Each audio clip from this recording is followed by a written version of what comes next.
Hello students, कैसे हो सभी। मेरा नाम अफराज अहमद है और हम डिस्कस कर रहे हैं फ़िज़िक्स क्लास 10th की, जिसमें हम लाइट का यूनिट डिस्कस कर रहे थे। लास्ट टाइम हमने स्फेरिकल मिरर के बारे में डिस्कस किया था। आज हम uses of spherical mirror discuss करने के बाद अपना टॉपिक जो आज का है, rule of image formation in case of spherical mirror, हमको डिस्कस करना है। तो चलिए आज के टॉपिक की तरफ पहले हम स्टडी कर लेते हैं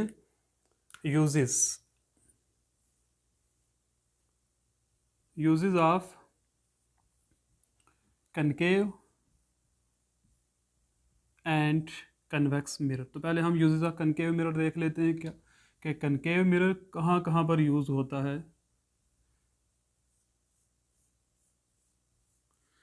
सबसे पहले आपने याद रखना है कि कनकेव मिरर जो है, इसका एक दूसरा नाम होता है, इसे हम कन्वर्जिंग मिरर भी कहते हैं। अब जहाँ पर भी हमें लाइट को कन्वर्ज करना हो वहाँ पर हम इस मिरर का यूज़ करेंगे। इसको क्या कहते हैं? कन्वर्जिंग मिरर भी कहते हैं। अब कहाँ कहाँ पर हमें कन्वर्जिंग की ज़रूरत पड़ती है? नंबर 1, सबसे पहले आपने देखा होगा शेविंग मिरर्स जो होते हैं वहाँ पर हम कनकेव मिरर का यूज़ करते हैं। तो concave mirror it is used for shaving mirror.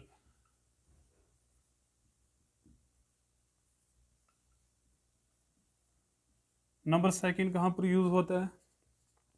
It is used in solar furnaces. Solar furnaces में इसका यूज़ किया जाता है। Number 3, it is used in torches. Torches के अंदर इन मिरर्स का यूज़ किया जाता है। नंबर 4 तो याद रखना है, it is used by dentist. Dentist इस मिरर का यूज़ करते हैं किसके लिए? फॉर फोकसिंग, या फॉर हम कह सकते हैं ऑब्जर्वेशन ऑफ टीथ, या फॉर फोकसिंग, या हम यही लिखते हैं for observation of teeth.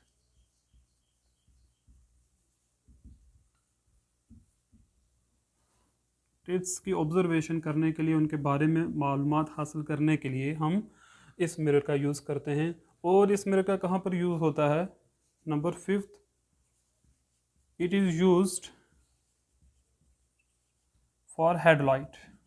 Headlight आपने देखा होगा डिस्कवरी चैनल के अंदर कि जब वहाँ पर जो जितने भी साइंटिस्ट हैं, जब वो रात को कहीं ट्रैवल करते हैं तो वो अपने यहाँ पर एक मिरर लगा के रखते हैं। तो वो जो टॉर्च की तरह होता है, तो उसको बोलते हैं हेड लाइट, या हेड में लाइट उसको कहते हैं। उसके अंदर इस मिरर का यूज़ किया जाता है। तो ये हमारे पास कुछ यूजेस हैं कनकेव मिरर के। शेविंग मिरर में है, डेंटिस्ट यूज़ करते हैं, एंड अदर सोलर कुकर्स के अंदर इसका यूज़ किया जाता है। And all of this things, this only 5 uses, and there lot of uses of concave mirror. Next हम देखते हैं अब कन्वेक्स मिरर के यूजेस क्या होने वाले हैं। कन्वेक्स मिरर जो है ये एक डाइवर्जिंग मिरर होता है, यानी लाइट को फैलाने के लिए काम आता है। डाइवर्ज करने के लिए जो मिरर काम में आता है उस मिरर को हम क्या कहते हैं? Diverging mirror. अब कहाँ कहाँ पर हम लाइट को डाइवर्ज करते हैं? आपने देखा होगा हेडलाइट्स ऑफ द व्हीकल जो हैं वहाँ पर भी हम इस मिरर का यूज़ करते हैं। फिर आपने देखा होगा स्ट्रीट लाइट्स के अंदर इसका यूज़ किया जाता है। ठीक है, तो ये कुछ यूजेस हैं। फिर rear view mirror of vehicles के अंदर इसका यूज़ किया जाता है। अब नंबर 1 हम क्या कहेंगे कहाँ पर इसका यूज़ होता है? नंबर 1 ने याद रखना है इस मिरर का यूज़ हम कहाँ करते हैं। सबसे पहले बड़ा ही इंपॉर्टेंट है, वो है it is used as a rear view mirror. rear view mirror in vehicles, गाड़ियों के अंदर इस मिरर का यूज़ किया जाता है, as a rear view mirror होता है। नंबर 2, इट इज़ यूज्ड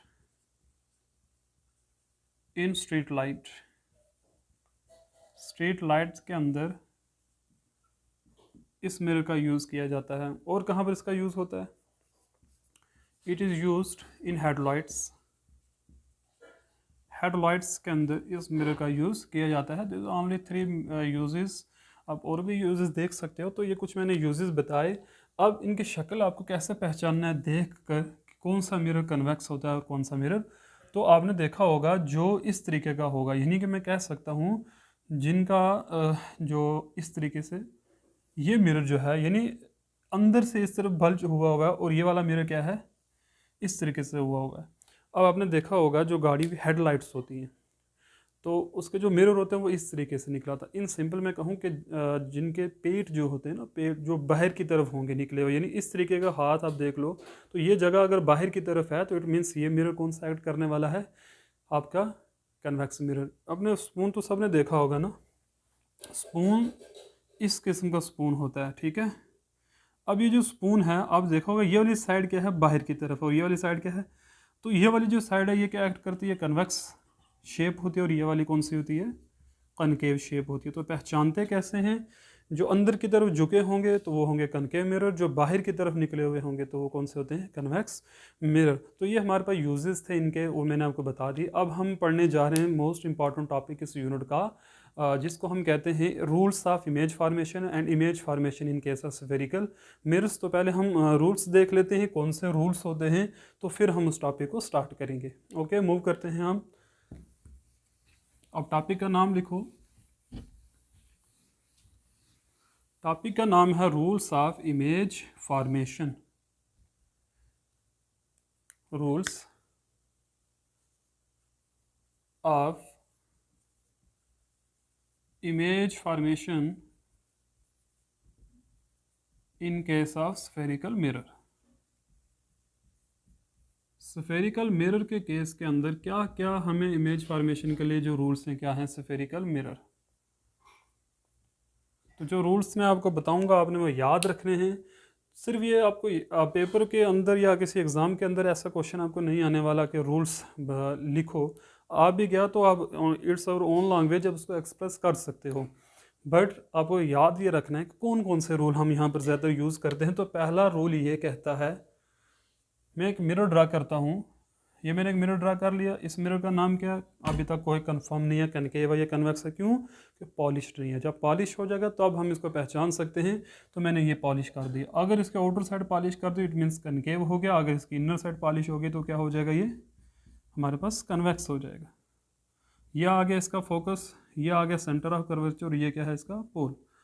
अब रूल ये कहता है, फर्स्ट रूल ये कहता है when ever a ray of light fall on the mirror parallel to the principal axis. जब भी एक रे ऑफ लाइट फॉल करे मिरर के ऊपर, लेकिन कैसी होनी चाहिए, जो पैरेलल हो किसके, प्रिंसिपल एक्सिस में। दोनों केसेस के अंदर भी, कनकेव में और कन्वेक्स में, दोनों केसेस की मैं बात कर रहा हूँ। तो हमेशा आफ्टर रिफ्लेक्शन वो रे ऑफ लाइट कहाँ से पास होती है, फोकस ऑफ द मिरर से। एक में प्योर होती है, एक में एक्चुअल में रियली फोकस से पास होती है। अब एक्चुअल में होती है कनकेव मिरर में, और जो हमारे पास होता है कन्वेक्स में, उसमें अपीयर होती है कि फोकस से पास हो रही है, फोकस से आ रही है। लेकिन ये कब होता है, जब भी एक रे ऑफ लाइट क्या हो, पैरेलल हो किसके, प्रिंसिपल एक्सिस के। इस तरीके से मैंने एक रे ड्रा की parallel to principal axis, after reflection कहाँ से पास करेगी, from the focus of the mirror से। तो जो हमारा पहला रूल है वो रूल क्या कहता है, the ray of light, the ray of light parallel to principal axis, ऐसे हम लिखते हैं, the ray of light incident parallel incident just a minute, the ray of light incident on a spherical mirror, on a spherical mirror, और कैसी होनी चाहिए, parallel to principal axis होनी चाहिए, parallel to the principal axis. जब कभी भी ऐसा होगा एक रे ऑफ लाइट जो पैरेलल हो प्रिंसिपल एक्सिस के और वो फॉल करे मिरर के ऊपर, तो आफ्टर रिफ्लेक्शन क्या होगा, देन आफ्टर रिफ्लेक्शन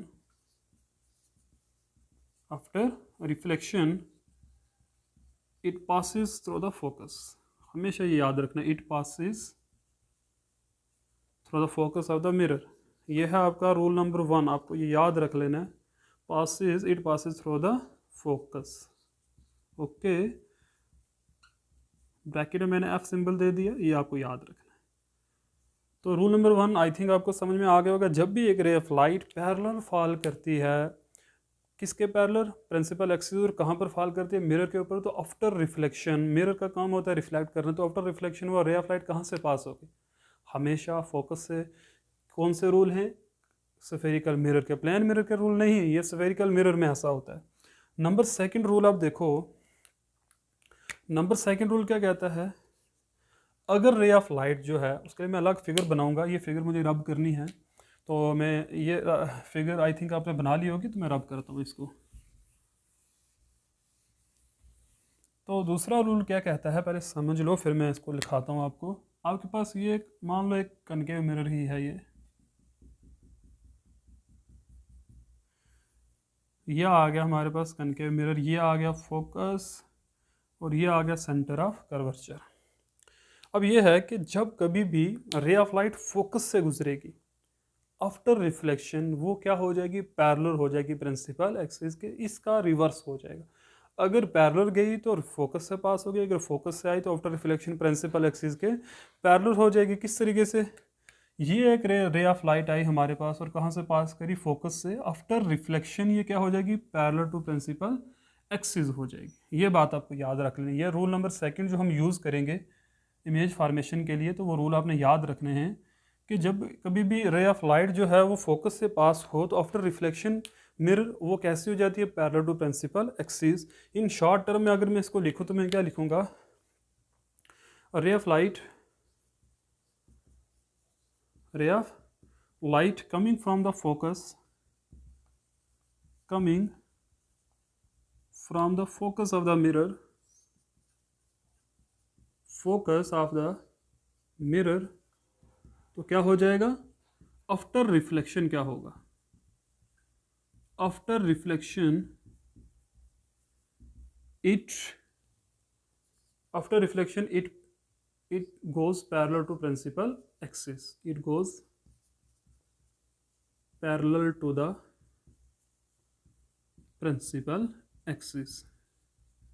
अब ज़रा इसको आप रिवर्स करके देखो, अगर ये पैरेलल जा रही होती तो आफ्टर रिफ्लेक्शन कहाँ से पास होती, फोकस से, लेकिन अगर फोकस से आ रही हो तो आफ्टर रिफ्लेक्शन क्या हो जाएगी, पैरेलल टू प्रिंसिपल एक्सिस हो जाएगी। ये हो गए हमारे दो रूल, अच्छे से आप क्लियर हो गए। चलते हैं नेक्स्ट रूल की तरफ। Okay, number third rule, number third rule ये कहता है, अगर आपके पास एक रे ऑफ लाइट जो है अगर सेंटर ऑफ कर्वेचर से पास होती है, ये सेंटर ऑफ कर्वेचर से आप उसको लेकर जाते हो, पास आउट कराते हो, तो उस वक्त आफ्टर रिफ्लेक्शन उस रे ऑफ लाइट के साथ क्या होने वाला है। उससे पहले मैं आपको एक बात बता दूं, हमने लॉज ऑफ रिफ्लेक्शन मेरे में पढ़ा था कि लॉज ऑफ रिफ्लेक्शन क्या कहता है, जिस एंगल से लाइट इंसिडेंट करती है उसी एंगल से लाइट रिफ्लेक्ट भी करने वाली है। इट मीन्स जो एंगल ऑफ इंसिडेंस होता है वही एंगल ऑफ रिफ्लेक्शन होता है। इट मीन्स अगर हम किसी रे ऑफ लाइट को एट 90 डिग्री के ऊपर मिरर के ऊपर फॉल करवाते हैं तो इट मीन्स आफ्टर रिफ्लेक्शन वो at the angle of 90 degree he pass out वापस होने वाला है। क्या मतलब हुआ, मैं आपको ये बता दूं, फॉर एग्जाम्पल ये मिरर है, आपने इस तरीके से 90 डिग्री एंगल के साथ लाइट को फॉल कराया मिरर के ऊपर, जब ये रे ऑफ लाइट फॉल करेगी, ये इंसिडेंट रे होगी, तो आफ्टर रिफ्लेक्शन सेम एंगल से गुजरेगी, यानी अगर ये कमिंग थी तो ये क्या हो जाएगी, आउटगोइंग हो जाएगी। इसकी इनकमिंग और आउटगोइंग, इनकमिंग का मतलब होता है आना और आउटगोइंग का मतलब होता है जाना। तो अगर 90 डिग्री के एंगल से रे ऑफ लाइट फॉल करेगी तो इट मीन्स 90 डिग्री के एंगल से ही बाहर आना है। क्यों, क्योंकि हमने पढ़ा है लॉज ऑफ रिफ्लेक्शन के अंदर।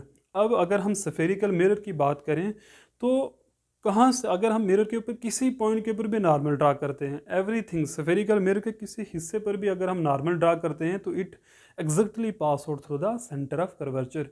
इट मीन्स कि सेंटर ऑफ कर्वेचर से जो भी रे ऑफ लाइट आएगी वो हमेशा क्या होगी, नॉर्मल होगी, किसके ऊपर, मिरर के ऊपर।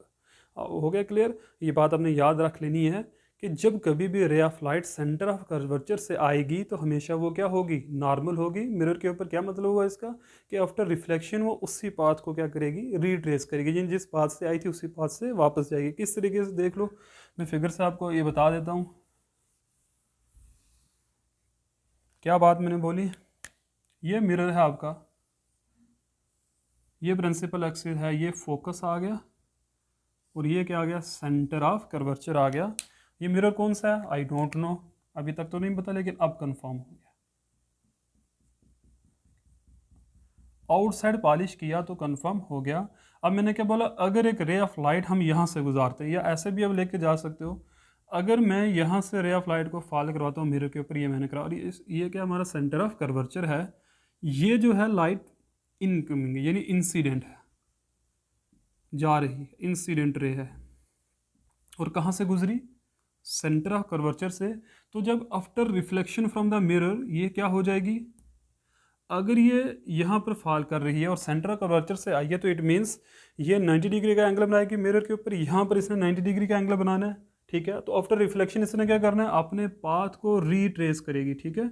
ये मैं एरो दे रहा हूँ, ये एरो बता रहा है इनकमिंग यानी इंसिडेंट रे, और ये क्या बता रहा है, रिफ्लेक्टेड रे। तो क्या रूल बना हमारे पास कि जिस अगर सेंटर ऑफ कर्वेचर से रे ऑफ लाइट आती है तो अपने पाथ को वो क्या करेगी, रीट्रेस करेगी, जिस रास्ते से आई थी उसी रास्ते से वापस जाएगी। तो रूल नंबर 3 क्या है हमारा, रे of light which passes through the center of curvature, which passes through the center of curvature, जिनको ये नहीं पता कि सेंटर ऑफ कर्वेचर क्या होता है, तो मैंने इसके ऊपर लेक्चर बनाया, वो जाके देख लो। Through the centre of curvature after reflection, क्या होगा after reflection, after reflection, after reflection क्या होगा बताइए मुझे। आफ्टर रिफ्लेक्शन अभी मैंने बताया, एक रे ऑफ लाइट है जो कहाँ से पास की, सेंटर ऑफ कर्वेचर से। तो आफ्टर रिफ्लेक्शन क्या होगा, इट रीट्रेस अवर पाथ, जिस रास्ते से आई थी, इट रिट्रेसेस अवर पाथ, अपने रास्ते को क्या करेगी, रिट्रेस करेगी। क्या मतलब हुआ, यानी अब अगेन कहाँ से गुजरेगी, सेंटर ऑफ कर्वेचर से गुजरने वाली है। रूल हो गए हमारे 3। नंबर 4 रूल ये कहता है, अगर पोल के ऊपर लाइट गिरी आकर, अब मुझे बताइए प्रिंसिपल एक्सिस क्या होती है, मिरर के ऊपर नॉर्मल होती है या नहीं होती है, सोच के बताना मुझे, क्या प्रिंसिपल एक्सिस मिरर के ऊपर नॉर्मल है। यस, क्यों, बिकॉज ये रे ऑफ लाइट कहाँ से पास कर रही है, सेंटर ऑफ कर्वेचर से, और कहाँ पर फॉल की, मिरर के ऊपर। इट मीन्स ये भी जो है ये कितने डिग्री एंगल बना रही है, यहाँ पर 90 डिग्री का एंगल बना रही है। ये बात आपने याद रखनी है कि प्रिंसिपल एक्सिस आ सकता है कहीं आपको ऑब्जेक्टिव, क्या प्रिंसिपल एक्सिस नॉर्मल होती है मिरर के ऊपर या नहीं होती है। तो यस, प्रिंसिपल एक्सिस जो है ये क्या होती है, नॉर्मल होती है मिरर के ऊपर। क्यों, बिकॉज ये भी सेंटर ऑफ कर्वेचर से ही आती है, हम कह सकते हैं पास करती है। ओके, तो लास्ट रूल हमारा जो है वो है, जब पोल के ऊपर लाइट फॉल करेगी डायरेक्टली तब क्या होगा, तो मैं रब करूँ इसको। ओके, तो हम क्या डिस्कस कर रहे थे, rules of image formation in case of spherical mirror, rules हम डिस्कस कर रहे थे। तो नंबर 4 रूल हमारा क्या है, नंबर 4 रूल है हमारा, अगर हमारे पास एक मिरर है जो कनकेव हो चाहे कन्वेक्स हो, ये हमारा मिरर है, इस तरीके से ये कनकेव मिरर हमने ले लिया, this is a pole, focus and centre of curvature. Pole, जितना पोल से फोकस दूर रखना है उतना ही फोकस से किसको दूर रखना है, सेंटर ऑफ कर्वेचर को, बिकॉज ये डिस्टेंसेस इक्वल होते हैं। अब मैंने क्या कहा, जब कभी भी ये रे पोल के ऊपर फॉल करेगी, देखो हम हमेशा क्या करते हैं, हमें जब इंसिडेंस एंगल निकालना होता है तो हम एक नॉर्मल ड्रा करते हैं मिरर के ऊपर, तभी निकलता है। अब मुझे बताइए, ये मैंने एक इंसिडेंट रे डाली जो कहाँ पर स्ट्राइक की, पोल के ऊपर। अब बताइए एंगल ऑफ इंसिडेंस कितना होगा, कैसे निकलेगा। देखो एंगल ऑफ इंसिडेंस होगा नॉर्मल और इंसिडेंट रे के बीच में।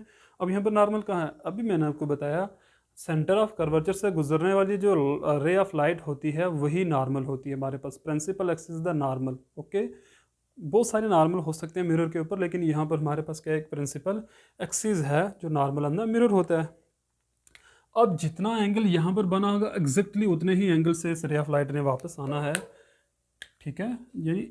ये तो सिंपल सी बात है, पोल के ऊपर जब रे ऑफ लाइट फॉल करेगी जितने एंगल पर गिरी उतने एंगल से बाहर आ जाएगी, यानी ये वाला एंगल और ये वाले एंगल क्या होंगे, इक्वल हो जाएंगे। तो ये हमारे पास थे रूल, 4 रूल थे। अब मैं आपको बताता हूँ रियल इमेजेस क्या होती हैं, बताया भी, लेकिन समझाऊंगा सिंपल। यहाँ पर क्या होगा, रियल इमेजेस क्या होती है, वर्चुअल इमेज क्या होती है, फिर इरेक्ट किसको बोलते हैं और इन्वर्टेड किसको बोलते हैं। तो चलिए मैं आपको ये समझा देता हूँ। ओके, आई थिंक आपको ये 4 के 4 रूल अच्छे से समझ आ गए होंगे। इस रूल में कुछ नहीं आपको लिखना है और सिंपल इतना याद रखना है कि ये रूल को सिंपल ही है, इतना मुश्किल नहीं है। अगर डायरेक्टली लाइट पोल के ऊपर फॉल करती है तो उसी एंगल से वापस आ जाएगी जिस एंगल से वो गिरी थी। अब हम बात करते हैं नेक्स्ट, कि मैं इसको रब करता हूँ। ये मैं आपको ये चीज़ें बता रहा हूँ बिकॉज जब हम image formation of spherical mirror पढ़ेंगे तो उसमें हमें काम आएंगे। मैंने अभी बात की कि क्या हमने डिस्कस करना है अभी, कब हमें पता चलेगा कि रियल इमेज बनी है और कब हमें पता चलेगा कि वर्चुअल इमेज बन रही है, फिर कब हमें पता चलेगा कि इन्वर्टेड इमेज बनी और कब हमें पता चलेगा कि इरेक्ट इमेज बन रही है। अब यहाँ पर कुछ चीज़ें आपने याद रखनी, मैं एरो से आपको समझाता हूँ कैसे आपको ये याद रखना है, कहाँ पर इरेक्ट इमेज है, कहाँ पर इन्वर्टेड इमेजेस बन रही हैं। तो इसके ट्रिक्स हैं, तो ट्रिक्स देख लो आप, याद रखने का तरीका है। ट्रिक्स क्या है इसके, ट्रिक्स हाउ टू रिमेंबर। तो रियल के साथ हमेशा इन्वर्टेड होना है, वर्चुअल के साथ हमेशा क्या होना है, इरेक्ट हो रहा है। ये बात आपको याद रखनी है कि रियल इमेज के साथ हमेशा इन्वर्टेड होगा, ओके, और वर्चुअल इमेज के साथ हमेशा क्या होगा, इरेक्ट होगा। एक रूल मैं आपको और बता दूं, जब कभी भी हम इमेज फॉर्मेशन करेंगे तो कम से कम हमें 2 रे ऑफ लाइट चाहिए होंगी। मैंने कुछ 4 बताई, अब कम से कम 2 का यूज़ करके इमेज फार्मेशन किसी भी मिरर के अंदर, किसी भी केस के अंदर आप बता सकते हो। स्फेरिकल मिरर में हम पढ़ेंगे, डिस्कस करेंगे इन डिटेल के अंदर, तब आपको अच्छे समझ में आ जाएगा। अभी मैं आपका बेस तैयार कर रहा हूँ कि क्या होने वाला है। तो रियल के साथ हमेशा इन्वर्टेड होता है और वर्चुअल के साथ हमेशा क्या होता है, इरेक्ट होता है। अब रियल इमेज कब बनती है, वो तो आपने पढ़ा, रियल इमेज स्क्रीन के ऊपर बन जाती हैं, वो छोड़िए। आप यहाँ पर आपको याद कैसे रखना है इमेज फॉर्मेशन में। तो रियल इमेज के साथ क्या होता है, मैं यहाँ पर आपको इस तरीके से समझाता हूँ। जहाँ पर ray of light after reflection, जहाँ पर ray of light after reflection actually meet करती हों, अपियर ना हो, एक्चुअल में मीट करती हों, उस वक्त हम कहते हैं ये इमेज कौन सी बनी हमारे पास, रियल इमेज बन रही है। हो क्या क्लियर। हमेशा याद रखना, ये ट्रिक्स है कि रियल के साथ हमेशा इन्वर्टेड जुड़ा हुआ होगा।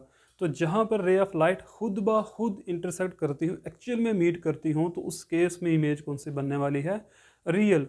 और होगी कैसे, इन्वर्टेड होगी। नेचर कैसा होगा उसका, इन्वर्टेड होगा। तो हम क्या कहेंगे, actual meets of rays, actually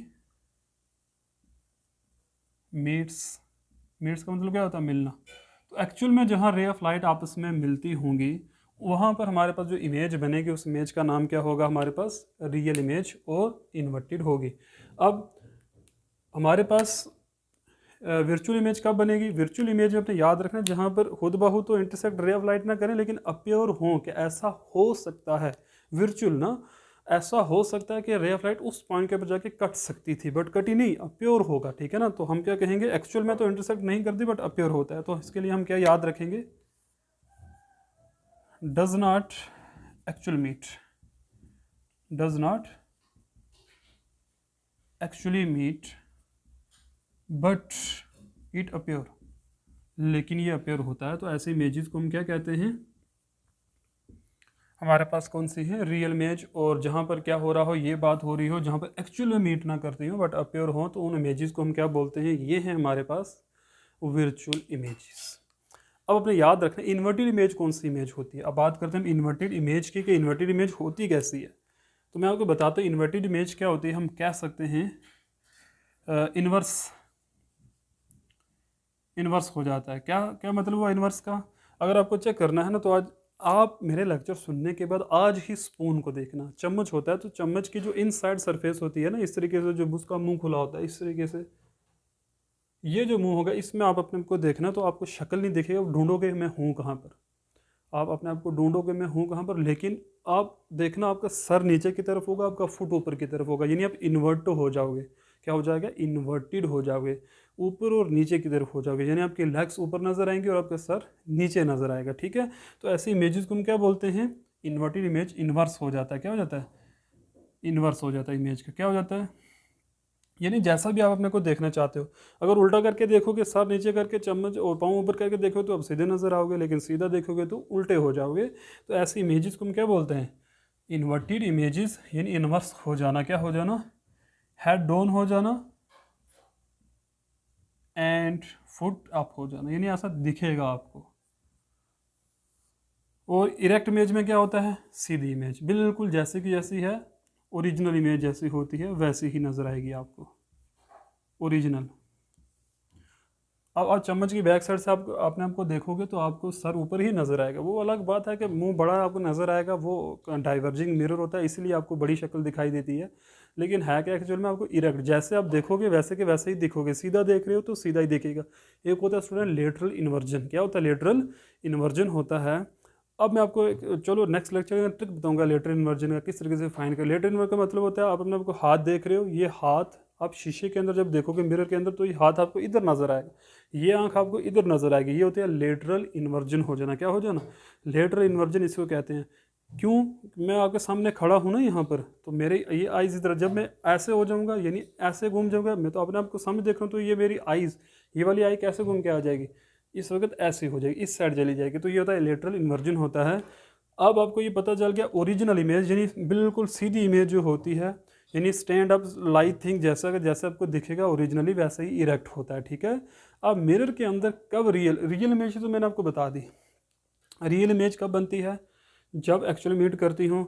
but वैसे भी आपको यह कंसेप्ट होना चाहिए इन्वर्टेड इमेज का। मैंने तो आपको ये बताया कि रियल इमेज होता है जब एक्चुअली मीट कर जाए तो उसका इन्वर्टेड जोड़ दो। लेकिन इन्वर्टेड कब बनती है? प्रिंसिपल एक्सिस के नीचे जब इमेज बनेगी, हम बनाएंगे आगे। प्रिंसिपल एक्सिस के जब बिलो इमेज बनती होगी इस तरीके से, ये हमारी प्रिंसिपल एक्सिस है, इसके नीचे जब भी इमेज बनेगी, कि मतलब हुआ नीचे का मतलब ये नहीं है अगर ऑब्जेक्ट ऊपर खड़ा है तो इमेज नीचे बनी, अगर ऑब्जेक्ट नीचे खड़ा है तो इमेज ऊपर बनी, तो उस वक्त हम कहते हैं इमेज इन्वर्टेड हो रही है। क्या हो रही है? इमेज क्या हो रही है? यानी एक दूसरे का इन्वर्स चल रहा है। ऑब्जेक्ट यहाँ खड़ा किया, इमेज प्रिंसिपल एक्सिस के नीचे बन गई। उसका रिवर्स क्या? ऑब्जेक्ट नीचे था, इमेज ऊपर बन गई, तो उस वक्त हम कहते हैं इमेज क्या हो रही है? इन्वर्ट हो रही है। लेकिन अगर ऐसा हो, अगर ऑब्जेक्ट ऊपर तो इमेज भी प्रिंसिपल एक्सिस के ऊपर, तो इरेक्ट इमेज होने वाली है। ठीक है। तो ये कुछ कंसेप्ट थे जो मैंने आपको सिखाए हैं। आई होप कि आपको ये कंसेप्ट अच्छे समझ में आ गए होंगे। Okay, thank you very much for watching my channel.